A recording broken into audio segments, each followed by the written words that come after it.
बिस्मिल्लाहिर्रहमानिर्रहीम। अस्सलाम वालेकुम व्यूअर्स एक नई वीडियो के साथ हाज़िर हूँ अपने channel life in Europe blog में। तो व्यूअर्स आज हम बात करेंगे स्पेनिश पासपोर्ट की कि स्पेनिश पासपोर्ट आप कितने अरसे में हासिल कर सकते हैं और उसके लिए कौन कौन से डॉक्यूमेंट चाहिए। व्यूअर्स स्पेनिश पासपोर्ट दुनिया का दूसरे नंबर पर पावरफुल पासपोर्ट है और इस पासपोर्ट के साथ आप 188 कंट्री में बगैर वीज़े के आप एंट्री कर सकते हैं। सबसे पहले स्पेन के अंदर लीगल होना ज़रूरी है और 10 साल का अरसा लीगली तौर पर आप स्पेन के अंदर गुजार चुके हों। उसके बाद 2 एग्ज़ाम है व्यूअर्स, डेलिया दोस और सीसीएसए, ये ज़रूरी आपने पास करने हैं, अदरवाइज़ आप नेशनलिटी अप्लाई नहीं कर सकते। व्यूअर्स एग्ज़ाम की थोड़ी सी बात करें तो डेलिया दोस वो उसकी जो एक्सपायरी लिमिट वो कोई नहीं है, सीसीएस की एक्सपायरी लिमिट 4 साल की है। तो लिहाजा आप डेलिया दोस्त जब भी आप स्पेन के अंदर लीगल हो तो आप 10 साल का वेट मत करें और ये एग्ज़ाम पास कर लें अगर आप नेशनलिटी लेना चाहते हैं। सीसीएसए वो 4 साल का होता है एक्सपायरी डेट, तो इजी भी है काफ़ी, वो आप उसी वक्त करें जब आप नेशनलिटी का अप्लाई करने का सोच रहे हो। तो उसके बाद व्यूअर्स आपने पाकिस्तान से जो डॉक्यूमेंट्स मंगाने हैं उनमें है आपका बर्थ सर्टिफिकेट और कैरेक्टर सर्टिफिकेट। ये दोनों पेपर्स आपने फॉरेन ऑफिस से टेस्ट करवा कर लेकर आने हैं।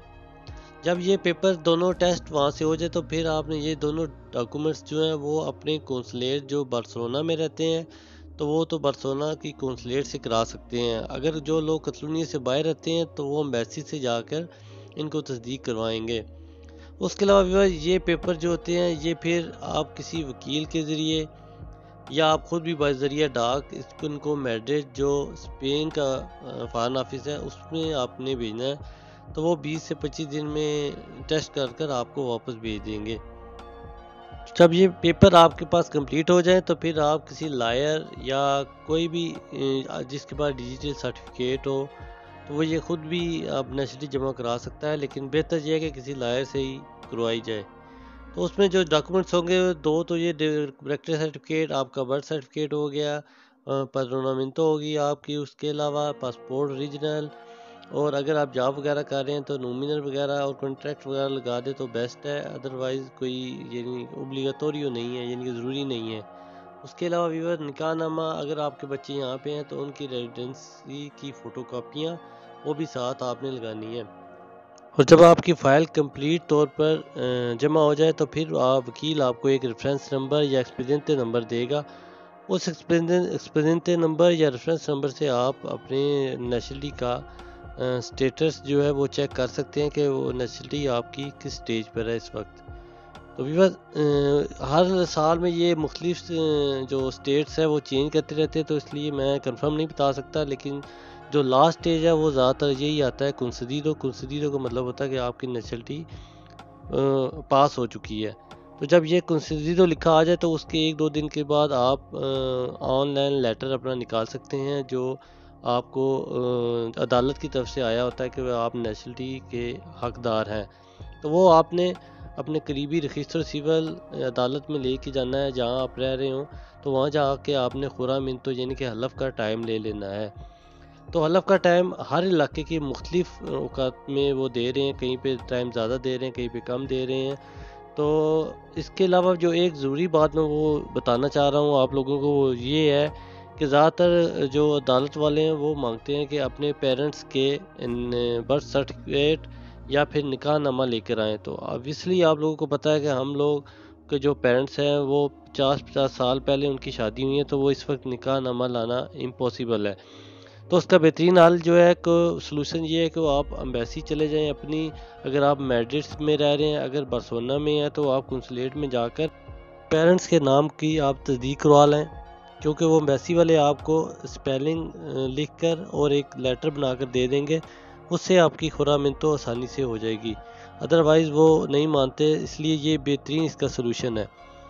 वो इसलिए रीज़न है क्योंकि आपकी ज़ाहिर है आपको जब नेशनलिटी मिलेगी तो आपके जो अपजीदो यानी कि आपके सर नेम है वो चेंज हो जाएंगे। आपके वालिद का और आपकी वालदा का दोनों के जो सर नेम होंगे वो आपके साथ वो अटैच करेंगे, इसलिए ये चीज़ें ज़रूरी हैं। तो जी भैया, जब आपकी खुरामिंतो कंप्लीट हो जाएगी तो वो आपको स्पेनिश बर्थ सर्टिफिकेट बनाकर आपके दे देंगे। जो दो होंगे, एक होगा 6 मंथ वैलिड, उसके ऊपर लिखा होगा, दूसरे के ऊपर कोई एक्सपायरी डेट नहीं होगी।